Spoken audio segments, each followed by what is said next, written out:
This is how shooting can go wrong. We talked to Alfie Oldring, who was shot in the stomach in an accident in a pigeon hide.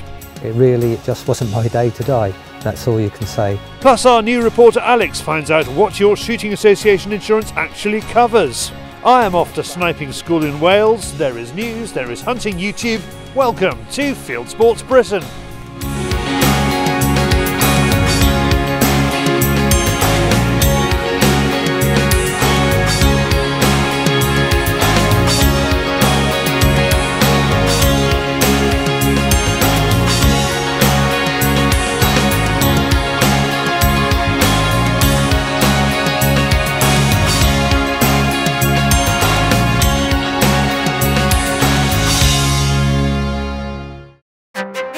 If you were lucky enough to survive, these are the sort of injuries you can expect from being shot at close range with a shotgun.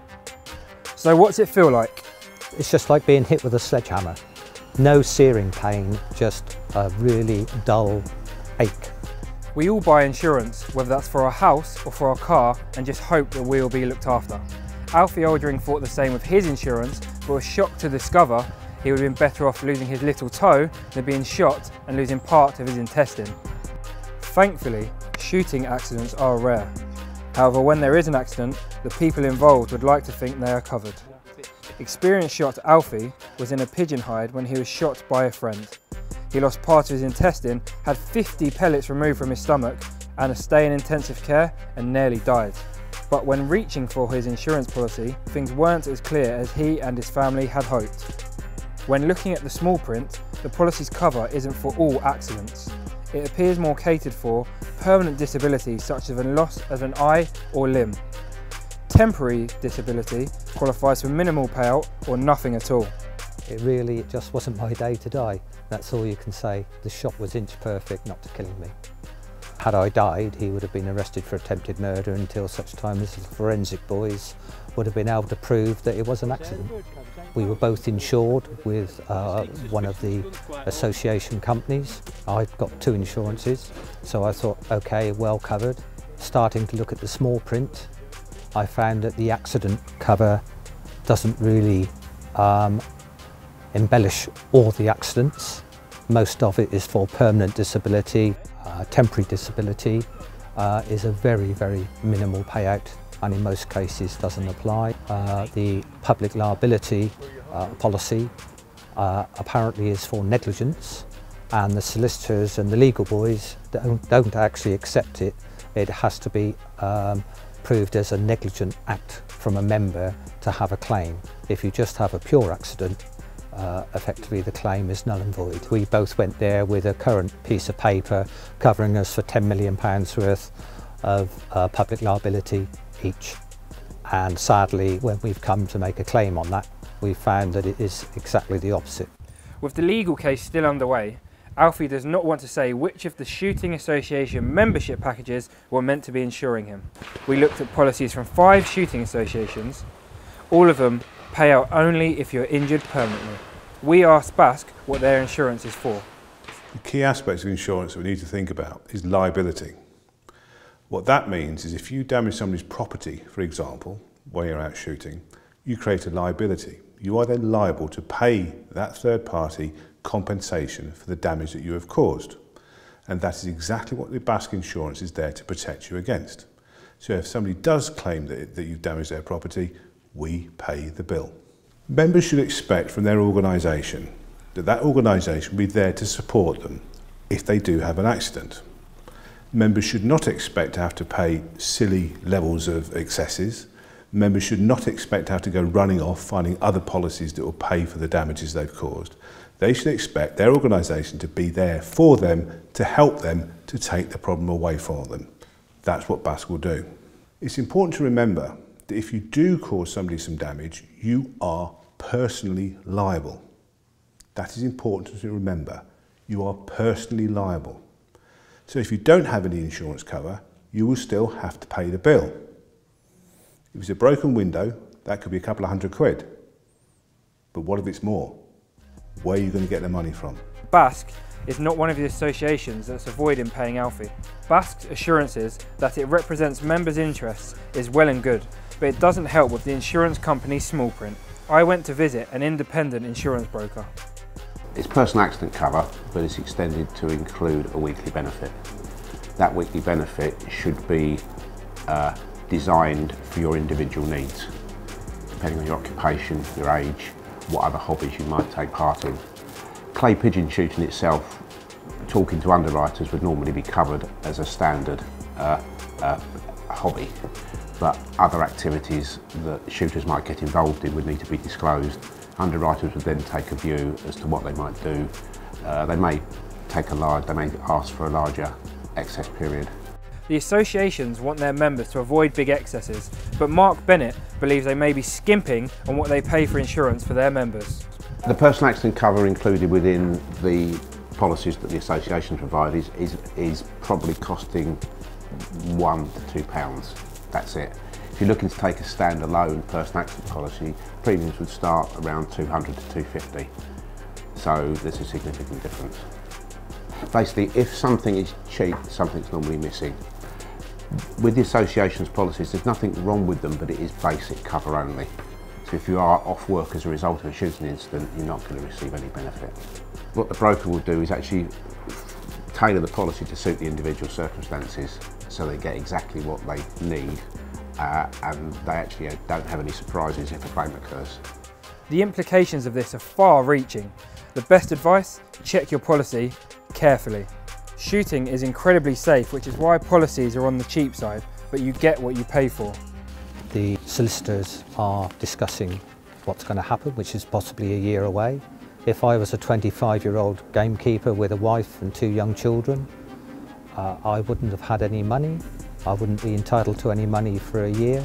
I would be living on the government statutory sick pay. My wife would have to give up her job to take me backwards and forwards to the hospital, and that's got to be unacceptable to the industry.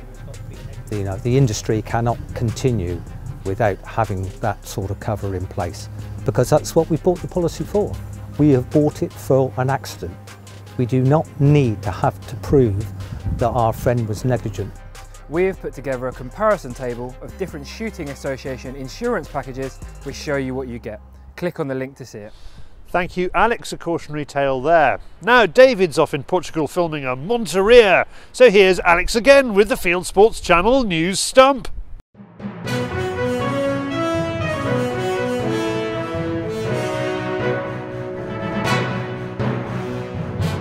This is Fieldsports Channel news. Sabs have gone militia at a Kent hunt. Hunt sabs in balaclavas frightened women and children at the Ashford Valley Tickham hunt in Kent. Police were called to Hull Park, Rolvenden, after masked hunt saboteurs approached 2 female riders, one an 11-year-old girl riding her pony and a 22-year-old. The saboteurs, dressed in black and wearing balaclavas, shouted at the riders in what looked like an attempt to spook horses. BBC TV presenter Chris Packham's impartiality is in question again.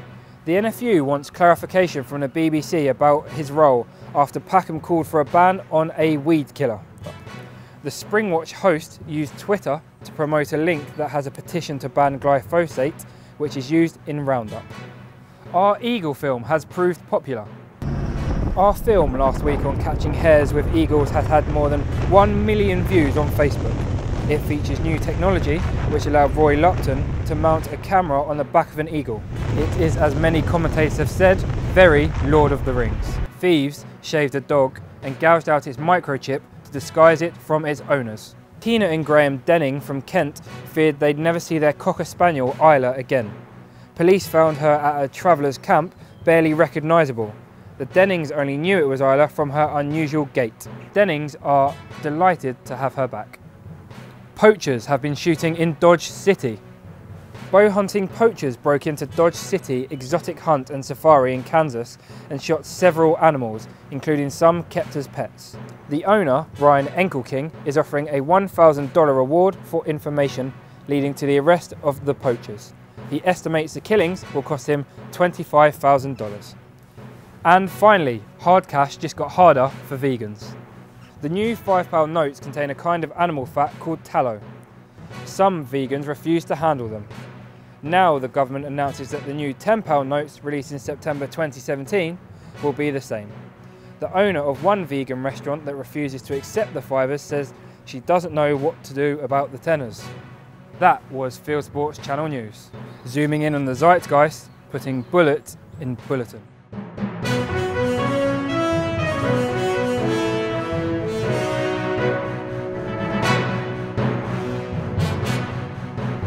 Thank you, Alex. Looking good in your jacket and tie. Now I need Edwardian whiskers for this next one. The newfangled bolt-action rifle. What is it? Will it catch on? I'm off to Wales to find out.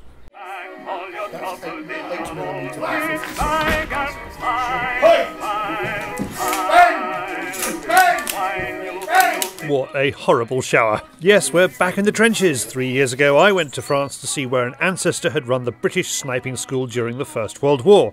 Today, with some of Major Hesketh Pritchard's descendants, my cousins James and Harry and my son Edmund, I'm in Wales for a romp through the development of the modern rifle, guided by Andrew Venables of WMS Firearms Training.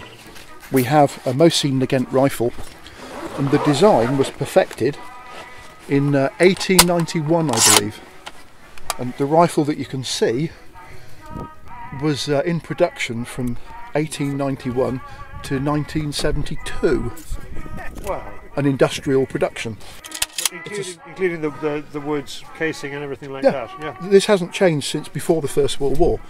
And if you took someone in a time machine, popped them up, you handed them an iPhone, put them in a modern car or a Tesla or something, and asked them to fly a modern plane, that person would be completely stuffed. They would be 110, 11 years out of date. But if you bring someone from 1898 and you give them one of our modern bolt-action rifles with a modern telescopic sight, the person will be able to look at it and think, yeah, I remember they just started developing these, and the rifle, it's the same, and they'd be able to pick it up and shoot perfectly well. We are not using the Enfield 1914 pattern rifle that Hesketh Pritchard used. That's in the Imperial War Museum, but we are using rifles from the 20th century of a type he would recognise. The Russian Mosin-Nagant, the Mauser M48 and the Lee Enfield No. 4. Here's Andrew loading the Mauser with an original stripper clip. So, whilst under fire from artillery, you push that in there, you put 2 thumbs on top, and you push down. Then the magazine is loaded, you take the stripper clipper out, throw it across the battlefield, but we're saving these because they're £2 each now. That ooh comes from Helena, who promises not to talk during interviews again. So let's get down to the shooting. James and Harry are occasional shooters, and neither of them have fired rifles like this before. Jesus Christ. Good. You've got one more shot, you know?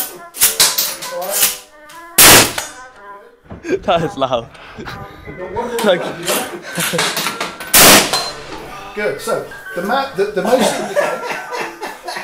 Mosin-Nagant is dead on, and it's shooting about 9 inches high. Yeah, and it's got to be in front. That's it. Brilliant. Okay, that's fine. And just leave them like that, and then when you push the bolt forwards and down, it'll load.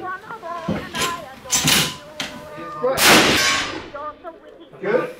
Repeat. Looking good. No. That's right, Charlie. Make it look hard. Military rifles have led the field in terms of mass production and making efficient killing machines. Civilian rifles, sporting rifles, have led the field in marksmanship.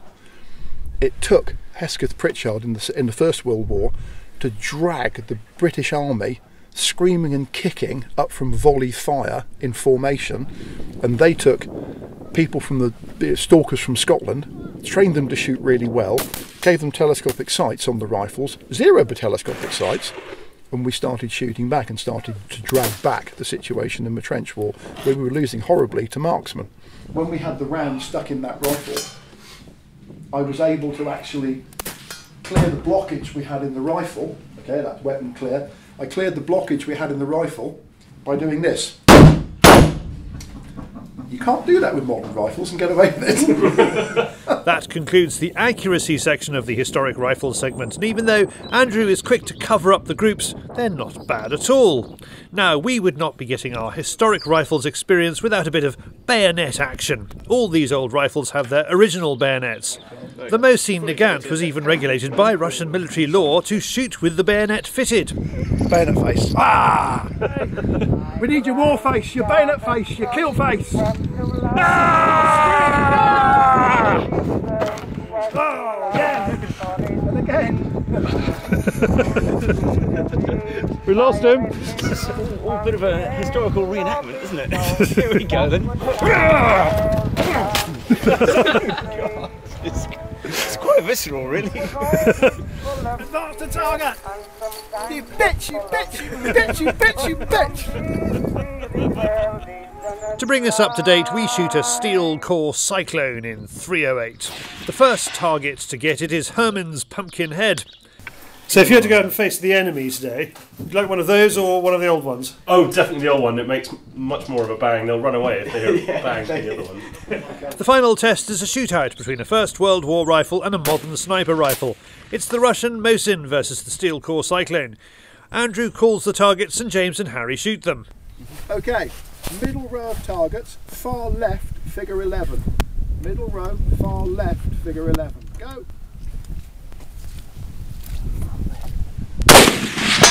Oh, good shot with a Mosin-Nagant.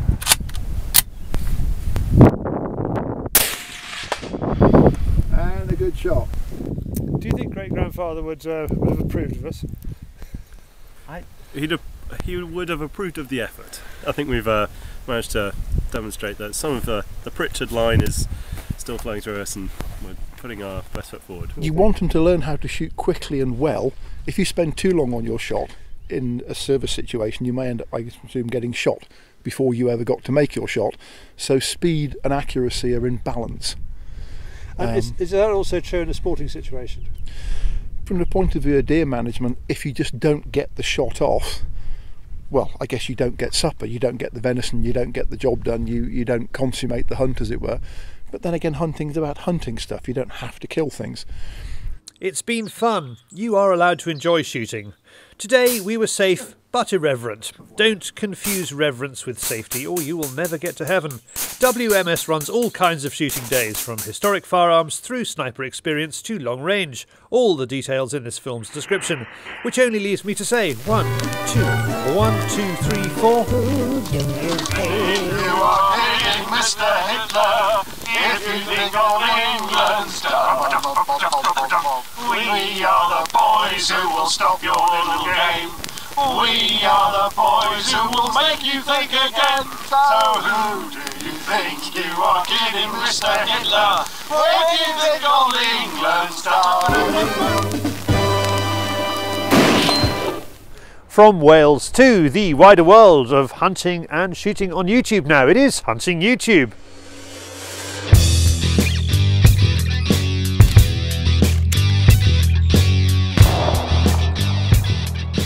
This is Hunting YouTube, which aims to show the best hunting and shooting videos that YouTube has to offer. Jake from Basque, Scotland gets in touch about this film he made with Josh Halley. It's on Jake's ground in Tayside and shows hindstalking in harsh conditions. From freezing Scotland to Australia's record-breaking hot summer, Fox and Furious by Bolt Action Productions has long shots and plenty of whistling to help entice them in.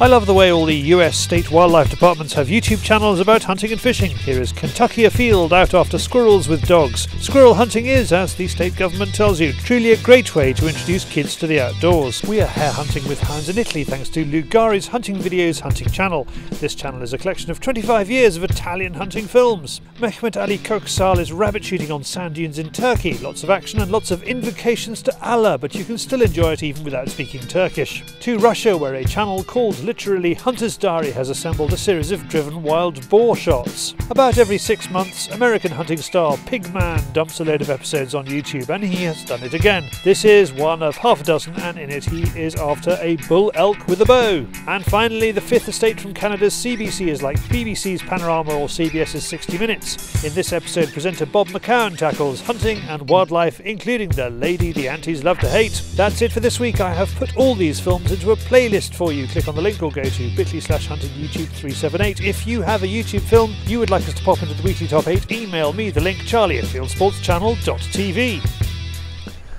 Well, that's it for this week. If you haven't done so already, please pop over to our website, fieldsportschannel.tv, where there's lots to do. You can follow us on Facebook, subscribe to us on YouTube, like us on Twitter, or the other way around, and you can go to our Field Sports news pages, which have all the latest news from the world of field sports. And this show, you can pop your email address into our register page, and we'll send you details of Field Sports Britain. It's at 7 PM UK time every Wednesday, and this has been Field Sports Britain. Good hunting, good shooting, good fishing, and goodbye.